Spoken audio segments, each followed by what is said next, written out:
Baik, selamat malam Bapak. Saya akan mempresentasikan makalah teori sosiologi klasik, review buku yang ke-8 tentang sosiologi George Simmel. Saya atas nama Rolando Fongtal, NIM 2003 030106. Langsung ke bab 1. Bab 1 bidang sosiologi. Kesulitan pertama yang muncul jika seseorang ingin membuat pernyataan yang dapat dipertahankan tentang ilmu sosiologi adalah klaimnya itu menjadi ilmu bukanlah hal yang tidak perlu lebih jauh. Ada banyak pendapat yang kacau walau tentang isi dan tujuannya. Ada begitu banyak kontradiksi dan kebingungan sehingga orang selalu ragu-ragu sekali. Apakah seseorang berurusan dengan masalah yang dapat dibenarkan secara ilmiah? Sama sekali di sini kurangnya di definisi yang tidak perlu dipersoalkan dan jelas tidak akan terlalu buruk dibuat dengan adanya sejumlah masalah spesifik yang tidak atau tidak secara lengkap ditangani di lain disiplin ilmu yang mengandung fakta atau konsep masyarakat sebagai elemen dan tujuan bersama kontak. Mereka mungkin terlalu berbeda satu sama lain dalam konten, orientasi, dan metode solusi untuk diperlakukan seolah-olah mereka berjumlah bidang penyelidikan dengan yang homogen. Bahkan kemudian mereka setidaknya bisa menemukan perlindungan awal di bawah judul sosiologi. Setidaknya secara dangkal akan menjadi jelas kemana harus mencari mereka. Dalam skema seperti itu, sosiologi akan mirip teknologi yang cukup sah dilampirkan ke berbagai tugas yang sangat besar. Pemahamannya dan solusinya tidak terlalu terbantu dengan sugesti. Lewat nama teknologi itu mereka memiliki beberapa fitur yang sama. Masih di bab 1 yang berikut tentang signifikasi angka untuk kehidupan sosial, ukuran kelompok, radikalisme, dan kekompakan. Radikalisme semacam ini dibedakan oleh emosionalitasnya dan memang sifatnya yang besar kelompok. Tapi ini pengecuali karena secara umum partai kecil lebih radikal daripada partai besar yang dimana tentu saja ide-ide yang menjadi dasar partai itu sendiri menjadi batasnya radikalisme. Radikalisme di sini bersifat sosiologis. Itu diharuskan oleh tidak berhak pengabdian ilmu pada alasan kelompok dengan batasan tajam. Kelompok terhadap kelompok terdekat lainnya, ketajaman demokrasi diperlukan oleh kebutuhan untuk mempertahankan diri kelompok dan oleh ketidakmungkinan merawat kecenderungan yang sangat bervariasi dan ide-ide dalam kerangka sosial yang sempit. Dari semua ini, sebagian besar radikalisme konten independen. Misalnya telah mencatat bahwa elemen-elemen konservatif dan revolusioner di Jerman saat ini dipaksa oleh kekuatan numerik mereka untuk mendemonstrasi aspirasi ekstrim mereka. Kelompok-kelompok ini memanfaatkan begitu banyak dan lapisan sosial yang heterogen sehingga mereka tidak dapat mengejar salah satu dari mereka. Kecenderungan untuk mengakhiri tanpa memberikan pelanggaran kepada beberapa bagian dari konstituen mereka. Lanjut ke bab 2 tentang sosial dan tingkat individu. Contoh sosiologi umum. Kesederhanaan dan radikalisme massa jelaslah tidak mengizinkan cara-cara berperilaku yang mengandalkan pluralitas alternatif. Semua aksi massa menghindari jalan memutar. Berhasil atau tidak, mereka tujuan dengan rute terpendek. Mereka selalu didominasi oleh satu ide dan oleh sesederhana mungkin. Hampir tidak semua bagi setiap anggota massa yang memiliki kesadaran dan keyakinan akan kompleks gagasan yang lebih bervariasi yang di samping itu identik dengan gagasan orang lain.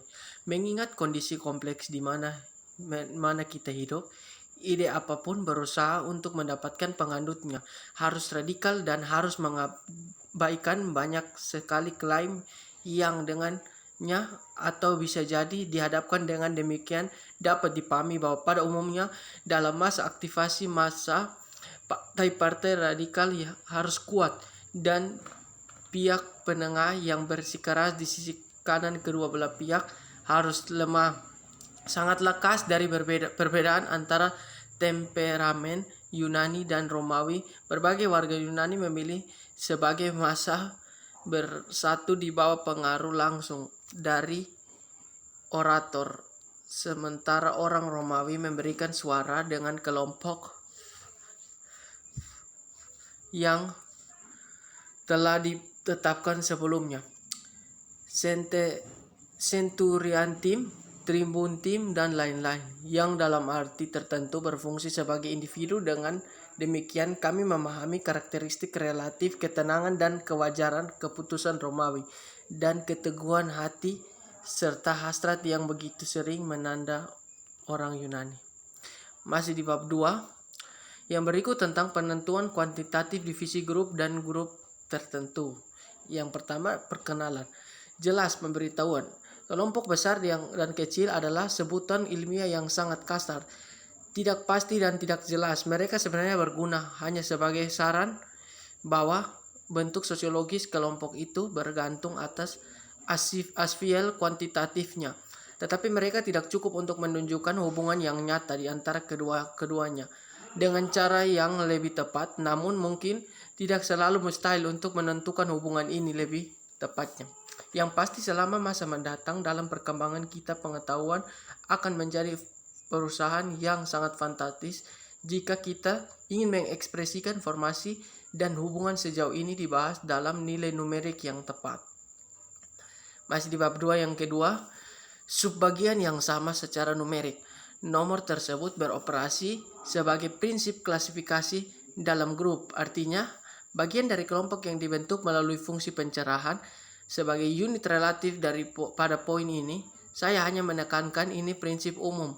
Nanti saya akan membahas pentingnya bilangan individu tertentu, pembagian kelompok yang bersatu, dan lebih khusus lagi, pembagiannya tidak hanya dari atas ke bawah dalam hal pemerintahan dan sedang diperintah, tetapi di antara anggota terkoordinasi adalah salah satu kemajuan paling luar biasa dibuat oleh manusia.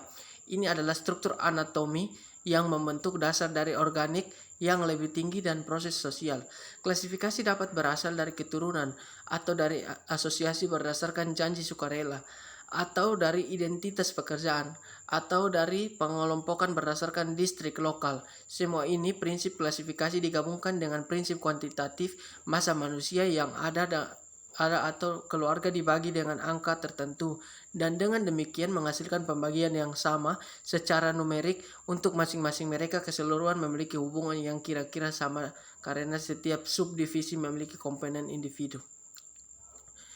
Yang berikut subordinasi di bawah individu. Yang pertama, 3 jenis subordinasi. Jenis-jenis subordination dapat dibagi menurut skema 3 kali lipat.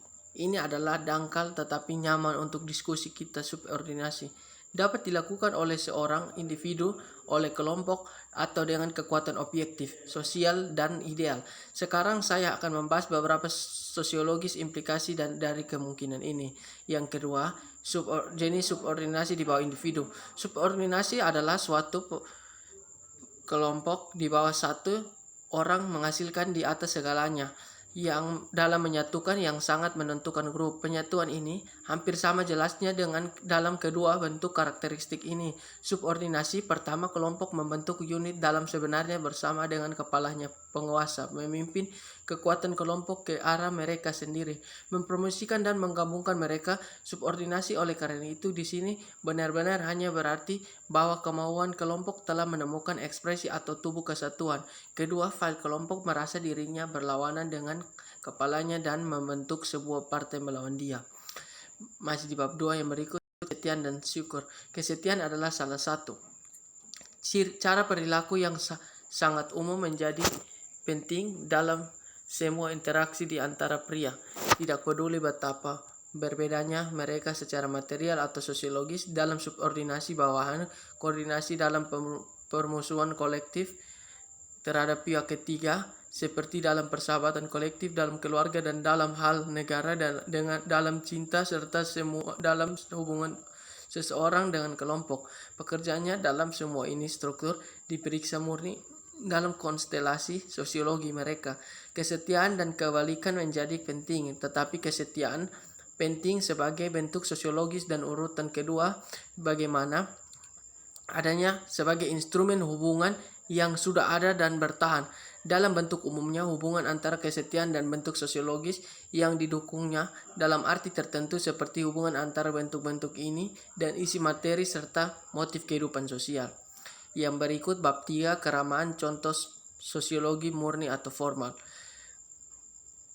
Yang pertama, otonomisasi isi.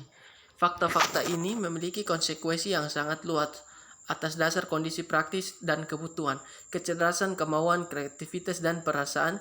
Kita bekerja pada materi yang kita inginkan, merebut dari kehidupan sesuai dengan tujuan kami.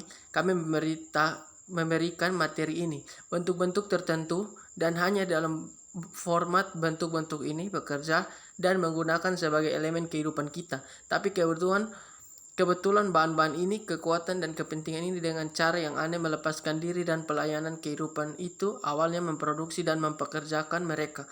Mereka menjadi otonom dalam arti mereka tidak lagi terpisahkan dari objek-objek yang mereka bentuk dan dengan demikian tersedia untuk tujuan kita. Mereka datang untuk bermain dengan bebas dalam diri mereka sendiri dan untuk kepentingan mereka sendiri. Mereka memproduksi dan memanfaatkan bahan yang secara eksklusif melayani operasi yang atau realitasnya sendiri. Misalnya awalnya semua kondisi tampaknya menjadi alat dalam perjuangan untuk eksistensi pengetahuan yang tepat tentang perilaku. Benda pada kenyataannya memiliki kegunaan yang luar biasa untuk pemeliharaan dan promosi kehidupan. Namun kondisi tidak lagi digunakan dalam pelayanan praktik ini. Proses presentasi ilmu sudah menjadi nilai tersendiri. Bab ketiga yang berikut tentang subordinasi di bawah pluralitas. Subordinasi di bawah pluralitas heterogen. Dalam analisis sebelumnya tentang subordinasi di bawah pluralitas elemen tunggal yang membentuk pluralitas terkoordinasi atau dalam semua hal yang relevan mereka berperilaku seolah-olah baru fenomena hasil bagaimana segera setelah pluralitas subordinat tidak bertindak sebagai satu kesatuan elemen homogen. Dalam hal ini para atasan mungkin saling bertentangan atau mereka mungkin membentuk skala di mana beberapa dari mereka adalah bawaan dari atasan yang lebih tinggi. Saya pertama mempertimbangkan kasus sebelumnya. Berbagai jenisnya dapat ditunjukkan dalam bentuk variasi konsekuensi bawahan. Baik, sekian dari saya. Terima kasih.